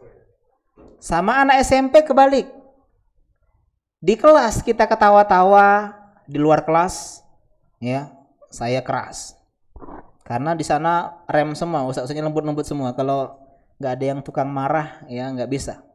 Jadi saya sebagai tukang marahnya. Sama anak SD nggak marah, ya nggak pernah marah-marah. Jadi jangan kaget kalau kalian ke pondok lihat saya marahi santri, ya. Itu menerapkan keras dan lembut. Kapan lembut, kapan keras. Sahabat sama Arab Badui lembut, kencing di masjid. Antum bayangin lagi kajian sini, datang uang ke pojok masjid, kencing, langsung kita para sahabat ketika itu ya, langsung woi berhenti gak woi, ya. Dia bilang ampun bang jago, enggak ya. Tapi Nabi visioner, kalau dia dimarahi dia berlari, iya enggak? Kalau berlari kencingnya kemana?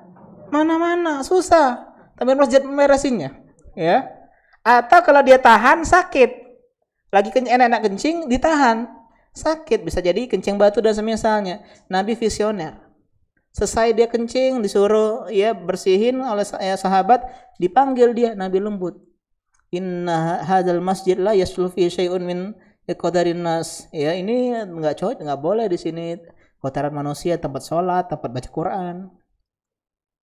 Sampai dia bilang Allahumma arhamni wa Muhammadan wala tarham ma'ana ahadan, ya Rasulullah, ya Allah rahmatilah aku dan Muhammad baik, yang lain jangan, ya. Yang lain nak ngoco aku tadi, ya. Tapi sama sahabat yang mereka berilmu, yang sering ngaji bahasa kita, memakai cincin emas, Nabi nggak boleh ya, enggak, langsung diambil rampas, dilemparin kuat-kuat ke bawah. Di antara kalian ada yang ambil bara dari api neraka, diletakkannya di jari tangannya. Pergi Nabi. Keras, ya. Bahkan ini sahabat, karena sahabat ini punya ilmunya, bukan orang Arab Badui. Saking dia semangatnya, Nabi pergi, mbaklah cincin itu. Ya kau jual, boleh jual emas, boleh kasih bini kau, boleh hadiahkan ke orang lain, boleh. Laki-laki nggak boleh pakai cincin emas, tapi boleh dia kasih ke istri, wanita boleh pakai, boleh untuk dijual, boleh untuk disimpan. Tapi karena ilmu yang ada pada dirinya, demi Allah aku tidak akan mengambil sesuatu yang sudah dilempar oleh Nabi. Masya Allah. Kalau kita tunggu gitu ya. Sepi kata uang ya.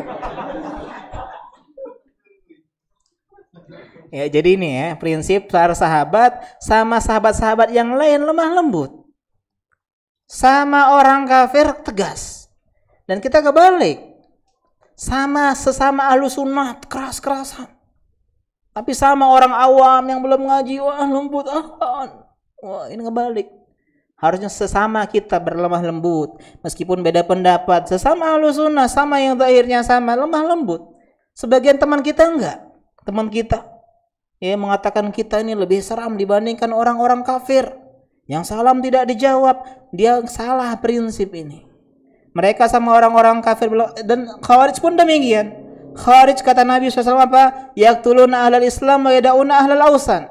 Memerangi orang Islam tapi membiarkan penyembah berhala. Salah konsep keras dan lembut. Keras tidak pada tempatnya dan lembut tidak pada tempatnya. Dan di antara sekte yang mencela sahabat adalah Rafidhah Syiah, ya, yang menghalalkan mut'ah, yang menghalalkan ya taqiyah, yang mengatakan bahwasanya sekarang Imam Mahdi ada di terowongan mereka, tidak keluar sekarang, ya. Ini di antara sekte yang menyimpang. Mereka mengkafirkan banyak sahabat dan hanya tidak mengkafirkan sebagian-sebagian saja. Kemudian selanjutnya adalah nifak. Maaf ya karena kita sekarang nih isyaknya agak belakangan ya. Jadi mungkin sampai 8:30 ya, rencana kita sampai jam 8:15. Cuman waktu tidak memungkinkan. Kemudian di antara prinsip Ahlus Sunnah memahami tentang nifak. Wan nifaqu huwal kufru, kata Imam Ahmad, adalah nifak bagian kekafiran. Nifak itu dari kata nafiqo. Apa nafiqo? Lobang tikus. Ya, tikus tanah. Tahu tikus tanah? Kalau dia punya sarang di bawah tanah, berapa lubang sarangnya? Satu. Berapa? Banyak. Iya, dia bisa keluar dari lubang ini, masuk dari lubang itu. Dan inilah orang-orang munafik. Lubangnya banyak. Bisa keluar dari sini, bisa keluar dari situ. Lain masuk, lain keluar. Lain depan, lain belakang. Nah, inilah diantara etimologi munafik zaman now juga. Apa munah? Bermuka dua. Di depan baik, di belakang jahat. Ya, di depan aku akan menjaga rahasiamu, janji. Di belakang, ukti, mau nggak dengar cerita tentang bla bla bla. Ya, di belakang, tolonglah Nian. Ya, istilahnya apa? Berikan saya pinjaman. Ya, pas dipinjam, ya jadi apa? Jadi serigala. Pas minjam seperti kucing. Ya, meow. Ya. Tolong aku begini dikasih pinjaman, tiba-tiba langsung berubah. Lain depan, lain belakang. Sama orang-orang muslim, you are my friend. Woi. Ketemu orang kafir, ecak-ecak be aku sama dia tuh. Aku tepian sama kau. Inilah numuna munafik. Kata Allah Subhanahu wa taala bicara tentang orang munafik, wa idza laqul ladzina amanu qalu amanna wa idza khalau ila syayatinihim qalu inna ma'akum innama nahnu mustaziun. Kalau mereka ketemu dengan orang-orang Islam, kami beriman, bro. Kami ini sama cak kamu. Pas ketemu dengan orang-orang kafir, kami ini sebenarnya teman kamu. Ecek-ecek biasa sama mereka ini. Lain depan, lain belakang. Dan manusia atau munafik terbagi menjadi dua. Ya, munafik terjadi dua, nifak ya, atau nifak bahasa kita kemunafikan terbagi menjadi dua, nifak akbar. Yang pertama nifak akbar, yang kedua nifak asghar. Kufur akbar, kufur asghar, syirik akbar, syirik asghar. Nifak pun ada dua, nifak akbar dan nifak asghar. Nifak akbar juga disebut nifak i'tiqad. Ya, nifak i'tiqadi, sedangkan nifak asghar disebut juga nifak amali. Nifak akbar mengeluarkan orang dari Islam. Nifak asghar tidak mengeluarkan seorang dari Islam. Apa arti nifak akbar? Maksudnya adalah ya an yudhiral insanu nafsuhu linnasi annahu muslimun wa ya'malu a'malal muslimi fil zahir lakin fil batin yakunu kafiran. Orang yang menampakkan keislaman tapi sebenarnya hatinya itu kafir. Inilah munafik di zaman Nabi. Dulu manusia cuma dua, mukmin kafir. Ya, 100-100, hitam putih, tidak ada abu-abu. Sampailah ketika Nabi hijrah dari Mekah ke Madinah. Di tahun kedua perang Badar. Terjadilah perang antara musyrikin Quraisy Mekah dengan mukminin Madinah. Menanglah Rasulullah dan kaum muslimin. Sehingga orang-orang kafir musyrikin di Madinah keteteran. Muhammad ini 2 tahun baru berdiri bahasanya kerajaannya. Sudah bisa mengalahkan orang-orang musyrikin Mekah. Yang punya apa istilahnya itu, catatan-catatan kemenangan itu maksudnya. Yang sudah punya strategi, reward, nah track record, ya udah punya track record yang luar biasa. Orang-orang Quraisy Mekah, kaum yang paling mulia, yang pandai dalam berperang, kalah sama Muhammad CS, ya, yang kata mereka ini baru beberapa tahun, sehingga mereka pun lama-lama kita pula yang kena perang. Akhirnya mereka pura-pura masuk Islam. Mana yang bahaya? Kafir atau munafik? Munafik abu-abu. Menusuk dari belakang, musuh dalam selimut. Serigala berbulu? Banyak kawan-kawan ini. Menusuk dari belakang. Dan banyak tipu muslihat yang mereka kerjakan. Mereka mau membunuh Nabi SAW. Mereka memfitnah Aisyah dengan Safwan, berzina. Mereka membelot ketika perang Uhud.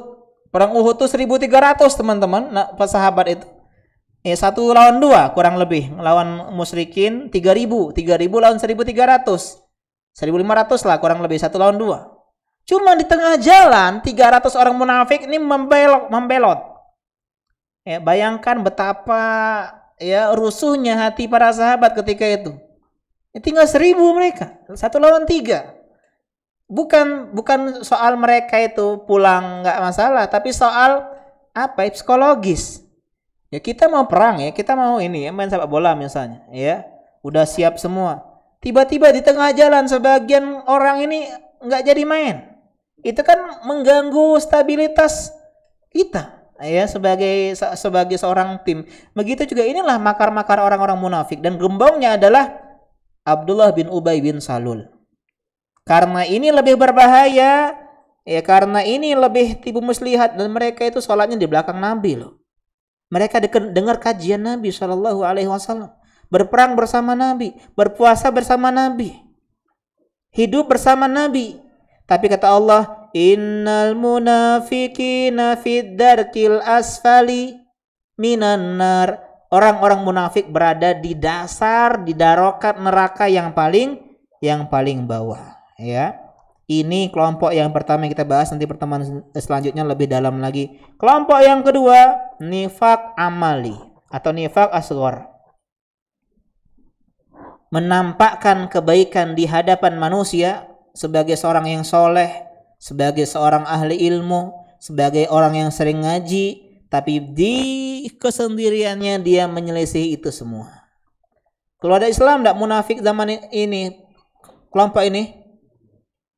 Kalau keluar dari Islam, maka kita semua yang di sini akan keluar dari Islam.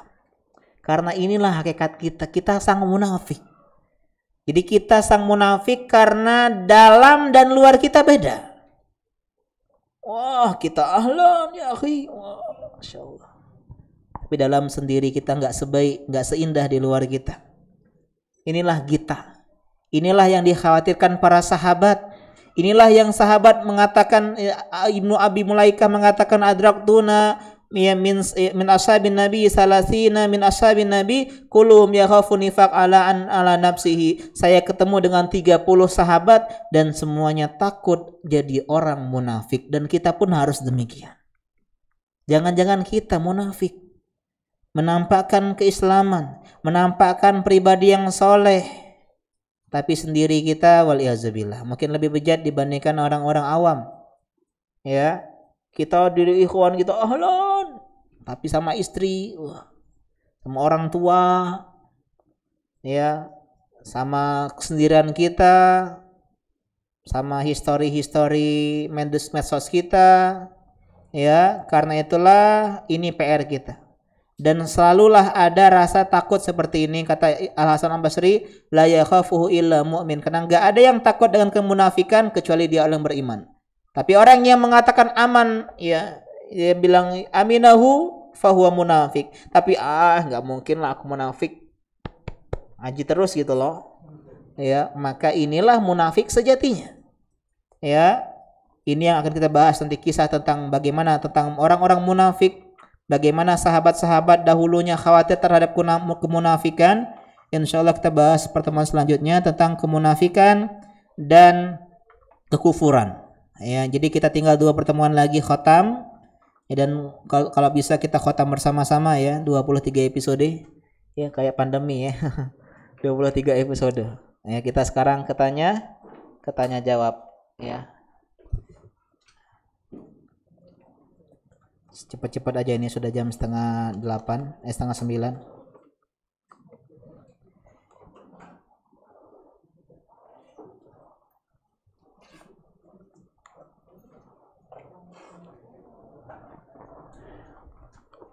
Saya butuh masukan dan nasihat saat ini. Saya masih aktif menjadi mahasiswa dalam kondisi, Masya Allah ya.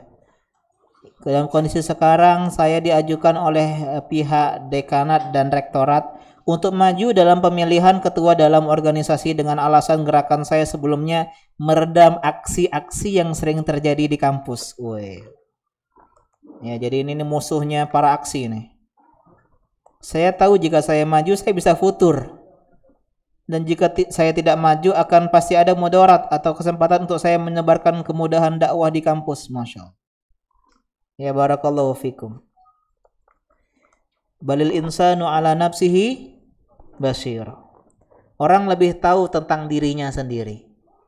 Dia tahu maslahat mudaratnya gede di mana. Kalau dia bilang, wah insya Allah maslahatnya gede di saya ikut maju sebagai ketua organisasi kampus, maka silakan maju.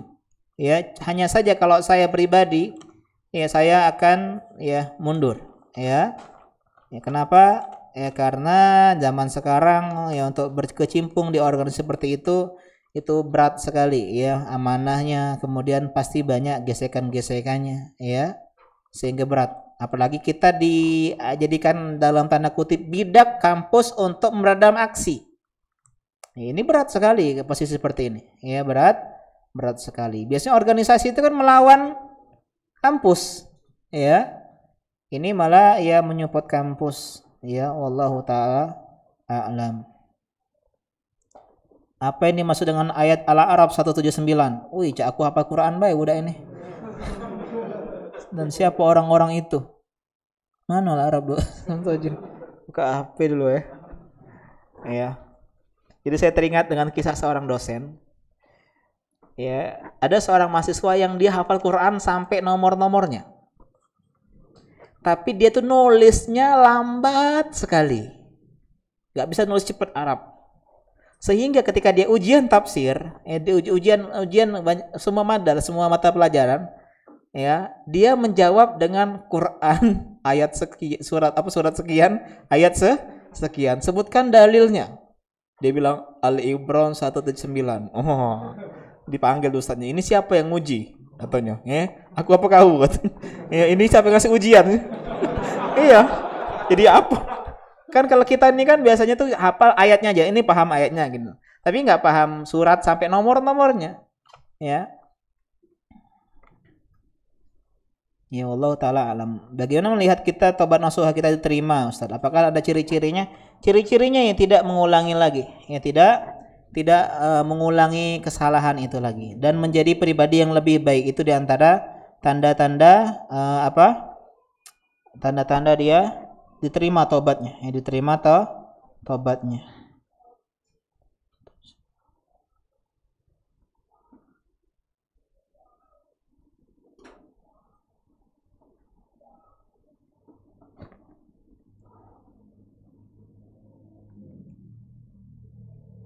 Oh ini ya. Walaqad zara'na li jahannama katsiran minal jinni wal insi lahum qulubun la yafqahuna biha wal ma'yunun la yubsiruna biha wa lahum adhanun la yasma'una biha ulaika kal'am. Ini orang-orang kafir ya. Orang-orang kafir yang tidak menggunakan ya anggota badannya untuk memahami ayat-ayat Allah Subhanahu wa taala. Kalau orang pezina sudah taubat nasuha, apakah masih diberi hukuman cambuk atau rajam? Ini sudah kita bahas kemarin ya. Jadi kemarin tuh pembahasan yang bagus sekali tentang masalah dosa ya. Jadi kalau bisa belum didengar, dengar kembali karena kita pendosa judulnya. Bahwasanya kalau sudah sampai ke penguasa wajib ditegakkan hukuman. Tapi kalau enggak, cukup kita bertobat, enggak harus dirajam. Ya. Enggak harus kita ngaku. Kita cukup bertobat antara kita sama Allah Subhanahu wa taala. Apa hukum bersiul? Apakah termasuk musik? Khilaf para ulama, kalau saya termasuk yang membolehkan siul, ya, tapi lebih baik ditinggalkan. Saya nggak bisa bersiul, ya. Apa hukumnya meminjam uang di masjid? Ya boleh, ya, tapi lebih baik ditinggalkan. Yang nggak boleh adalah akad jual beli di masjid. Ya bayar utang, meminjam uang boleh di masjid. Cuman tidak selayaknya karena itu adalah ya rumah Allah Subhanahu wa taala. Apakah ayat tentang rajam dan Al-Qur'an dihapus? Iya, sudah kita bahas tadi, dihapus ayatnya. Dulu ada ayat rajam. Cuman dihapus. Apalah hikmah dihapus ayat Al-Qur'an? Apa dihapus-hapus? Biar kebaik. Kan banyak ayat-ayat yang masih yang enggak berlaku lagi, cuman masih ada di Al-Qur'an. Ya. Contohnya tentang kewajiban orang bersedekah kalau mau ngomong empat mata sama Nabi, itu ada di Al-Mujadilah. Dan banyak ayat-ayat yang dihapus ya, seperti kewajiban bayar fidyah ya ketika dia ya nggak berpuasa. Artinya dulu di awal-awal Islam itu boleh milih antara puasa atau enggak, atau fidyah, ya. Aku enggak mau puasa lah hari ini, enggak ada udzur, tapi bayar fidyah. Dihapus, tapi ayatnya masih ada. Al-Baqarah. Kenapa ada ayat yang dihapus? Apa hikmahnya? Ujian. Ujian untuk beriman dengan ayat yang dihapus. Beriman enggak kita dengan ayat dihapus? Kadang, mana? Ate, gitu. Enggak kejingoan. Mana ayatnya? Nah ini ujian apakah kita mau percaya dengan hadis dari Nabi SAW yang menyebutkan ayat tersebut dulu ada. Ini diantara hikmahnya. Akhwat yang tidak pakai hijab jika keluar rumah, ya nggak boleh. Ya nggak diperbolehkan.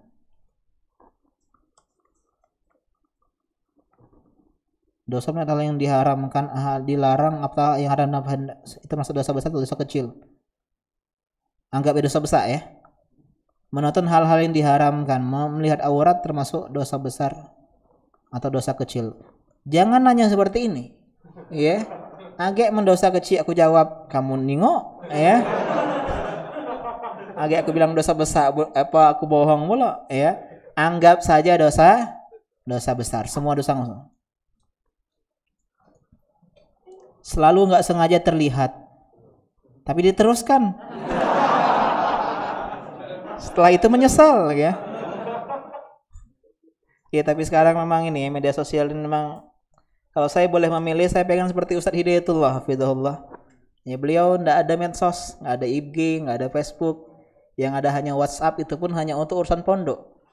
Kalau anak ini dari kuliah dulu udah merintis dakwah di medsos ya. Jadi memang kalau boleh memilih ya.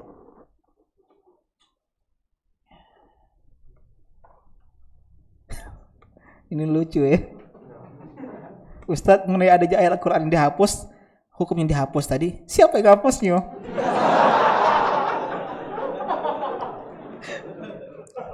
Dan kenapa dihapus? Masya Allah ya.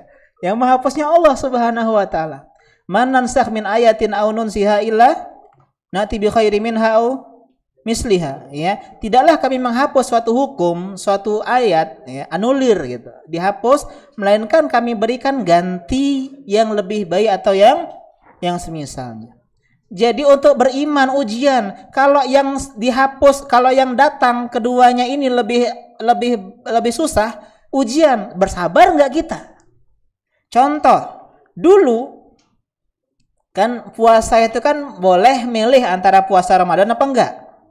Ini kan mudah, datang penghapus, dihapus yang tadi, diwajibkan semua yang nggak ada uzur wajib puasa. Berat nggak ini?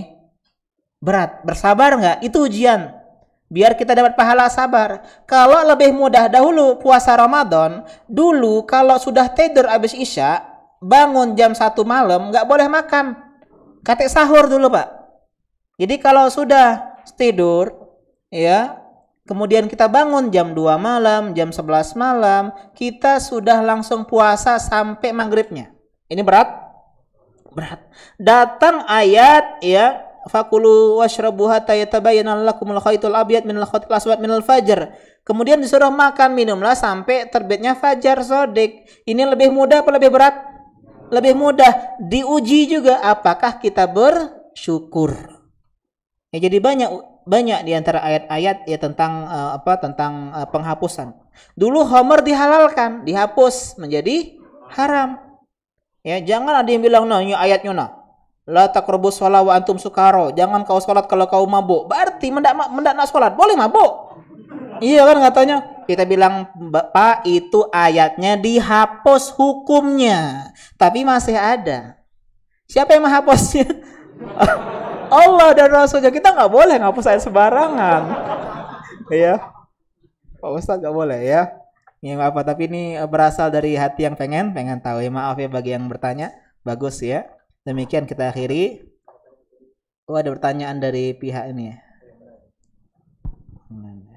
Bismillah. Assalamualaikum Ustadz. Waalaikumsalam. Mau tanya, kalau meninggalkan sholat yang udah lama itu apakah harus diqodok? Jazakallahu khairan Ustadz. Iya. apakah sholat yang lama yang dulu kita tinggalkan wajib diqadha atau tidak? Ulama ada pendapat dalam masalah ini. Jumhur mazhab yang 4 mengatakan diqadha. Mazhab yang 4, Syafi'iyah termasuk. Jadi kalau kalian lihat orang sholat subuh kemudian dua lagi, tanya Pak sholat apa? Ini qadha, aku dulu yang lama-lama. Tapi yang lebih tepat pendapat Zahiriyah bahwasanya tidak wajib diqadha. Ya, artinya cukup bertobat kepada Allah Subhanahu wa taala. Berbeda dengan puasa. Berbeda dengan puasa. Kalau puasa yang dulu kita tinggalkan diperkirakan dan diqadha, ini lebih hati-hati. Kalau sholat ya, maka ini memberatkan sekali. Coba bayangkan kalau kita tobatnya umur 60 tahun. Kita baliknya umur 10 tahun. Berapa tahun kita sholat? 50.000 tahun. 50 tahun. Kalau satu hari berapa? 5 kali. 360 kali 5 berapa? Kurang lebih ya, banyak. 1.500 kurang lebih ya, kita genapkan aja 300 kali apa? Kali 5. Ya, kali 5 1.500 dikalikan 50. Ya, maka kurang lebih 75.000 sholat yang harus kita qadha. Berat apa berat sekali? Berat sekali. Inna dina yusrun, dan agama ini mudah. Jadi cukup tobat dan jangan lagi tidak sholat. Dosa yang sangat besar, lebih besar daripada membunuh, berzina, khamr, ya, berjudi, koruptor 1 triliun dan semisalnya. Allahu taala a'lam. Subhanaka Allahumma bihamdika asyhadu an la ilaha illa anta astaghfiruka. Wassalamualaikum warahmatullahi wabarakatuh. Cuma sekali ya.